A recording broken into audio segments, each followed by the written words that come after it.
Alors dans cette partie, on va installer Python pour Windows. Donc pour ce faire, on va aller sur le site de Python, donc python.org, et on va aller sélectionner la version 2.7.13 dans Downloads. Alors pourquoi on choisit la version 2.7 et non la version 3.5? Tout simplement parce que la version 2 est encore la version la plus utilisée dans le monde de l'entreprise, donc les versions 2.6, 2.7, etc. La version 3.5 sera évidemment installée dans certaines entreprises dans lesquelles vous pourriez travailler, mais c'est quand même encore assez minoritaire. Donc moi je préfère vous montrer la version qui est la plus utilisée. Il y a quelques différences bien sûr entre les deux versions, mais c'est quand même assez minime. Donc vous allez voir que 98% des choses que vous allez apprendre dans cette formation sur la version 2.7 seront applicables sur la version 3.5. Donc ne vous en faites pas pour ça.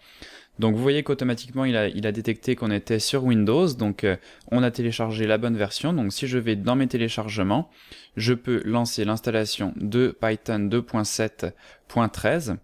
Je vais lui dire de l'installer, donc là juste pour moi puisque je suis sur une session propre à cet environnement de tutoriel. Donc j'ai ma session qui a déjà sa version de Python d'installer. Donc je vais l'installer juste pour moi. Si vous êtes sur votre session par défaut, vous pouvez l'installer pour tous les utilisateurs, ça va pas changer grand chose. Donc je fais Next. Et là, vous voyez que par défaut, il va l'installer dans le C directement, dans un sous-dossier Python avec le numéro de la version.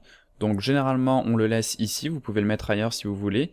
Donc je clique sur Next. Là, on peut laisser les options par défaut. On peut lui dire d'ajouter python.x sur la variable en fait path. Donc ça peut être assez intéressant puisque ça va nous permettre d'avoir accès à Python directement dans une ligne de commande.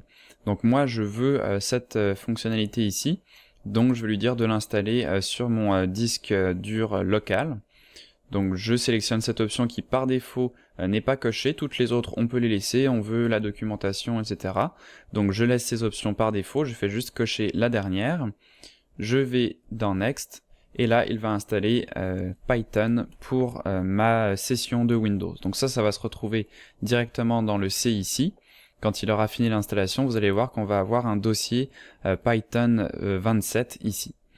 Et là vous voyez le dossier qui se crée avec les fichiers qui s'installent. Donc je vous retrouve une fois que l'installation est terminée. Donc voilà l'installation qui est terminée, donc je clique sur Finish, et là je me retrouve avec Python 27 qui est donc installé sur mon ordinateur. Je vois ici Python, et donc on va pouvoir commencer à créer des programmes avec Python.